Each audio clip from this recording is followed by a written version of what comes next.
In 2017, declassified CIA documents revealed the following instruction given to Dr. Jolly West. Ruby must be silenced before he can speak. Mind control techniques will be used. Operation code name, Artichoke 7. Ruby's mental breakdown wasn't an accident. It was part of the plan. But what did this mean? Did Jack Ruby really spontaneously kill Lee Harvey Oswald? Or was he the final move in the CIA's grand game? Welcome to Classified, Hidden Histories. I'm Name, and today I'm going to tell you the darkest secret of the JFK assassination. Everyone knows Lee Harvey Oswald killed Kennedy.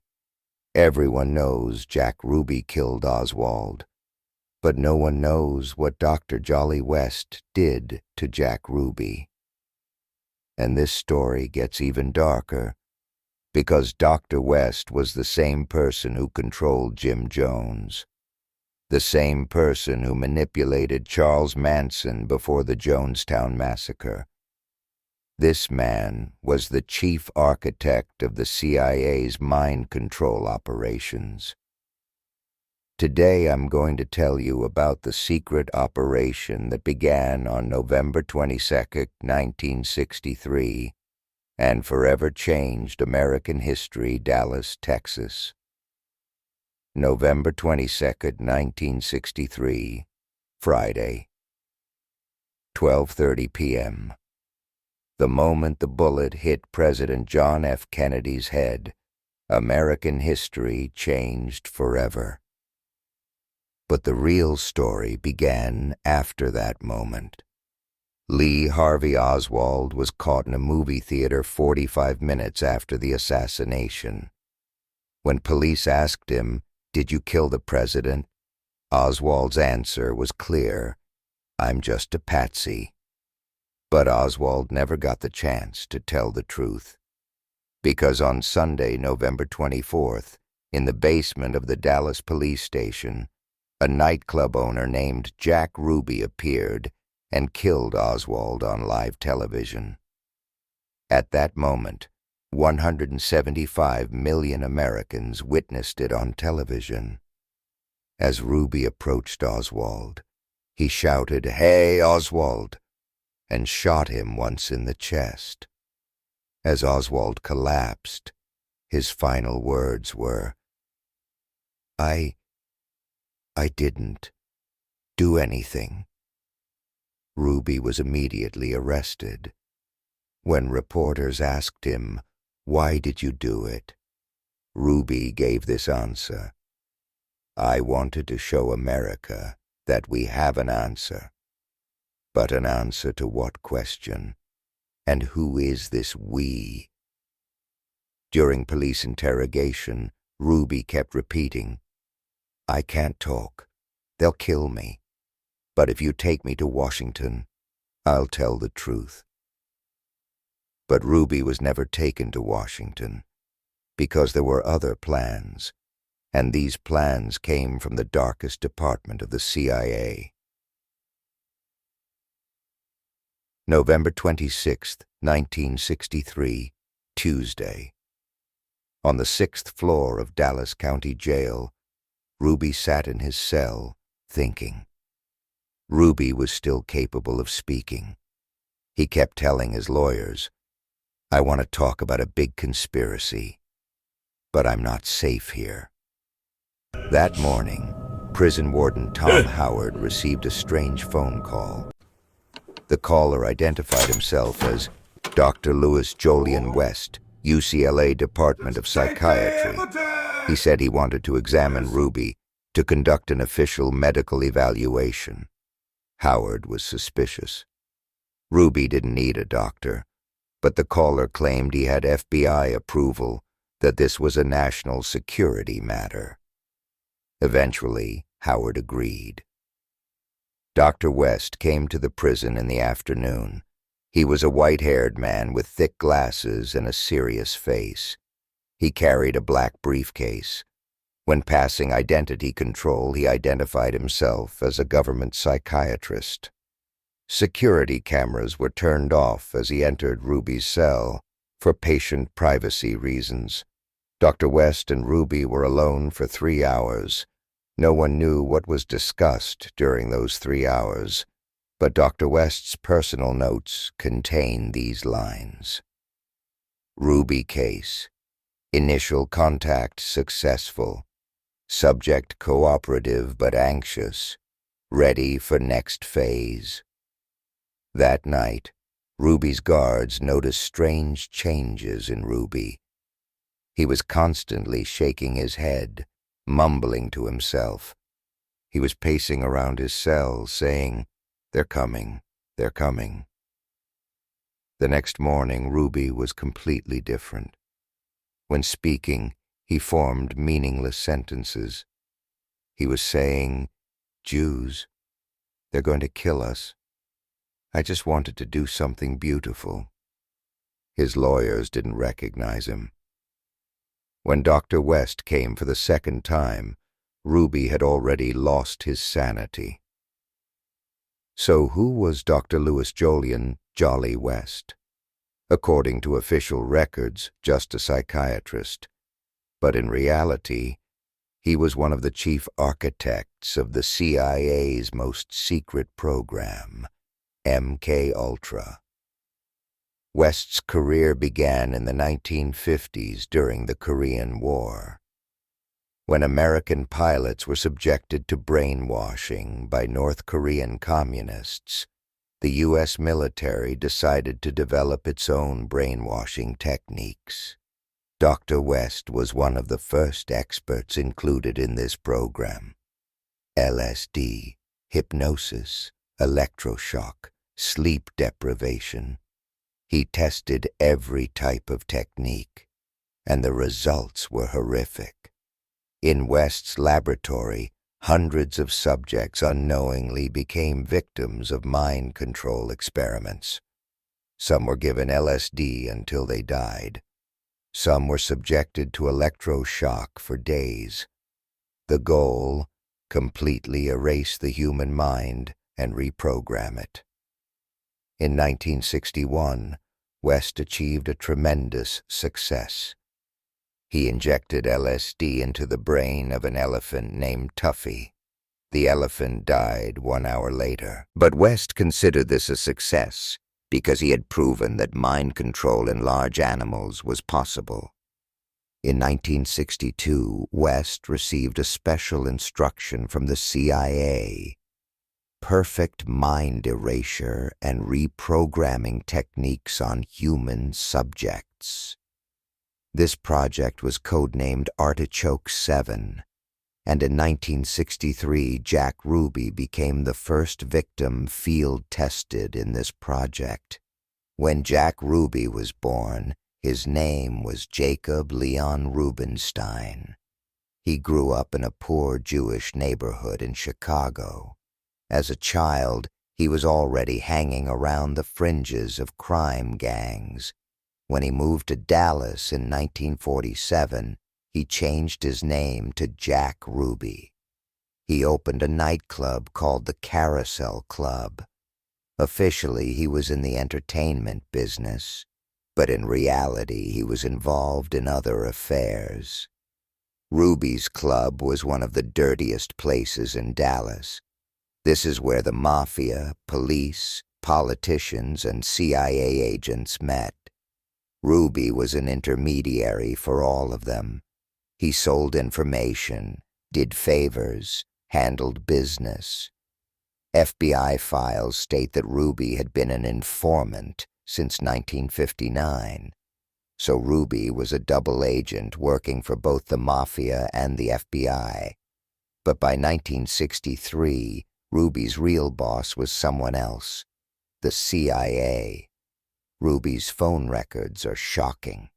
In the last 3 months before the Kennedy assassination, Ruby called unknown numbers 75 times. The CIA kept these numbers secret for 50 years. When declassified documents came out in 2017, It was understood. The numbers Ruby called were CIA safe houses.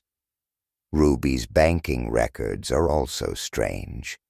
In October 1963, $25,000 was deposited into Ruby's account from an unknown source. In today's money, this is equivalent to $200,000. Where had Ruby found this money? And most importantly, why did Ruby kill Oswald? Ruby's friends later said, Jack was constantly talking about doing a big job. He said, I'm going to make history. But Ruby didn't make history. Ruby helped conceal history. Documents found in Dr. West's personal archives reveal the details of the Ruby operation. This project, codenamed Operation Artichoke 7, aimed to completely silence Ruby. West's notes contain this paragraph. Subject, Ruby, possesses dangerously large amounts of information, especially about the Dallas operation. Subject's speech constitutes national security threat. Silencing through mind control techniques necessary. What did Dallas operation mean? What did Ruby know about the JFK assassination? Dr. West applied a specially designed treatment to Ruby. The first phase was mind fragmentation. Ruby was given a mixture of high-dose LSD, scopolamine, and sodium pentothal. The purpose of this cocktail was to erase Ruby's memory. The second phase was personality reconstruction. Under hypnosis, Ruby was constantly repeated these sentences. You are not mentally ill. Everyone misunderstands you. They betrayed you. You can't trust anyone. The third phase was reality redefinition. False memories were implanted in Ruby. Now Ruby believed that the assassination was a communist conspiracy and that he was a hero. Dr. West's final report reads, Artichoke 7 operation successful. Subject now secure. Does not remember real information. Believes implanted story. Even if he speaks, harmless. And indeed, Ruby spoke. But what he said was now nonsense that no one would believe after Dr. West's treatment. Ruby had become a completely different person. His defense in court in 1964 was almost unbelievable. I am a Jew, and they want to kill Jews. They will kill everyone, including President Johnson. Pogrom will begin in America. I just wanted to protect my country. Ruby told Judge Earl Warren, Take me to Washington. Let me tell the truth. But I can't speak here. They are everywhere. Judge Warren didn't take Ruby seriously. He thought he had gone insane. But Ruby's words were actually partly true. He just couldn't remember who they were anymore. Ruby's lawyer, Melvin Belly, later said, Jack's mind seemed fragmented. Sometimes he remembered the past. Sometimes he completely forgot. It was like he was two different people. Ruby's family also noticed the change in Ruby. His sister, Eva Grant. Jack wasn't Jack anymore. He was constantly saying paranoid things. He said, They're listening to me. They're coming. In 1965, Ruby gave an interview with a journalist in prison. In that interview, Ruby said, Everything connected with what's happening has never come to the surface. The world will never know the true facts of what occurred, my motives. The people who had so much to gain and had such an ulterior motive for putting me in the position I'm in, will never let the true facts come above board to the world." These words showed moments when the fog in Ruby's mind cleared, but it was too late. In 1966, Ruby's court made this decision: not mentally ill, but needs psychological treatment. Ruby was very happy. He thought he could now tell the truths. Ruby told his new lawyer, William Kunstler, "I'm ready to talk now. I'll tell everything. But first, we need to go somewhere safe." On December 3rd, 1966, Ruby was taken to Parkland Hospital, the same hospital where JFK died, for a routine checkup. The doctor detected aggressive lung cancer in Ruby. This was strange. Ruby had no history of cancer, didn't smoke either. Cancer had never been seen in the family, but suddenly terminal cancer had appeared. Ruby died on January 3rd, 1967. His final words were, "This is a conspiracy. They're killing me." The doctor who performed Ruby's autopsy was surprised. "I've never seen cancer that progresses this fast," he said. But strange chemical substances were found in Ruby's blood. These substances could have been cancer-accelerating agents. Dr. West wrote in his notes after Ruby's death, "Artichoke 7 operation completed. Security risk eliminated." Ruby wasn't Dr. West's only victim. West applied the same techniques to other people. In 1969, West worked with Charles Manson. He manipulated Manson with LSD and hypnosis to use him for mass murders. Purpose: to discredit the hippie movement. In 1978, West worked with Jim Jones. He directed Jones to kill 914 people using mind control techniques. Purpose: to test mass manipulation techniques. West's files contain 23 different operations under the name Artichoke Series. Ruby is just number 7. The other 22 operations were similarly designed to silence dangerous witnesses, and all were successful. No witness could speak, because they either went insane or committed suicide. When Dr. West died in 1999, 265 boxes of CIA documents were found in his home. 87% of these documents are still classified, but the declassified parts contain shocking truths. In one of West's letters, these sentences appear: JFK operation, perfect success. Ruby problem solved. Template ready for similar cases. Mind control techniques 100% effective. Why was silencing Ruby so important? What did Ruby know about the JFK assassination? The following picture emerges from the declassified parts of CIA documents. Ruby received instructions from the CIA 3 months before the Kennedy assassination.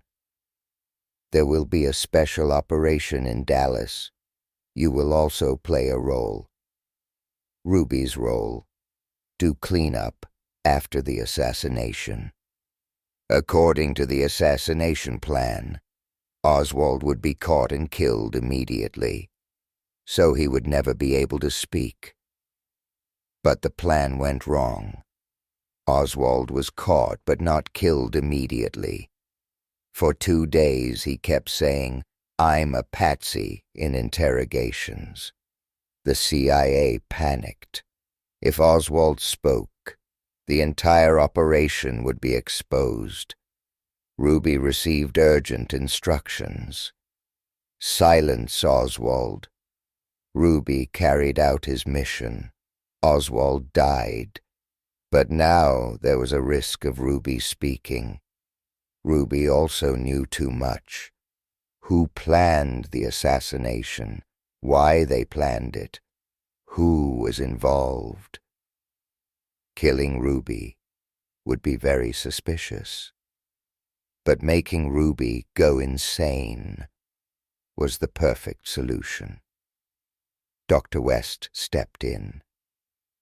The information in Ruby's mind was erased. Now Ruby could only say paranoid nonsense. No one took him seriously. And the plan worked. The truth of the JFK assassination has remained hidden for 60 years. In 2017, during the Trump era, some JFK files were declassified, but the most critical documents are still secret, especially CIA files related to Ruby. What's in these files? Why does the CIA still keep these documents secret? The answer is simple.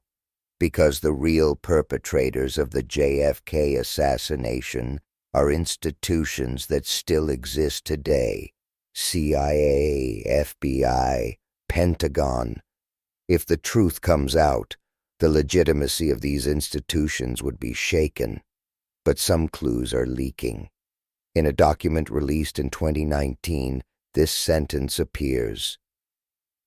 After Ruby operation, mind control techniques were optimized, standardized for use in future operations. In which future operations were these techniques used? 1968. James Earl Ray went insane after Martin Luther King assassination. 1968. Sirhan lost his sanity after Robert Kennedy assassination. 1972. Arthur Bremer became paranoid after George Wallace assassination attempt. The pattern is very clear. In every critical assassination, the attacker later goes insane and their real motivations become blurred. Are Dr. West's techniques still being used? When Edward Snowden fled the CIA in 2013, he said, "Mind control programs never ended, they just went digital." Social media algorithms, fake news campaigns, viral propaganda. Could all of these be modern versions of the techniques Dr. West developed in the 1960s? 60 years later, Jack Ruby is still remembered as a crazy nightclub owner. Dr. Jolly West is still referred to as a respected psychiatrist. And the JFK assassination is still explained by the lone gunman theory. But declassified documents tell a very different story. Jack Ruby was the last witness to those who planned the JFK assassination, and he was silenced with the CIA's mind control techniques. Dr. West perfected this technique and applied it to Manson, Jones, and many other people in subsequent years. Ruby's insanity wasn't an accident. It was the planned result of Operation Artichoke 7. And perhaps the most terrifying part is, this was just the beginning. Because the mind control techniques tested on Ruby are still being used today. With different methods, different targets, but the same purpose: to silence those who know the truth. The next time you hear news of a crazy attacker, ask, is this real, or is it a modern artichoke operation? Because history's greatest secrets are hidden in the depths of minds, and some minds are programmed never to speak. Don't forget to subscribe to Classified, Hidden Histories, because real history is not written in textbooks.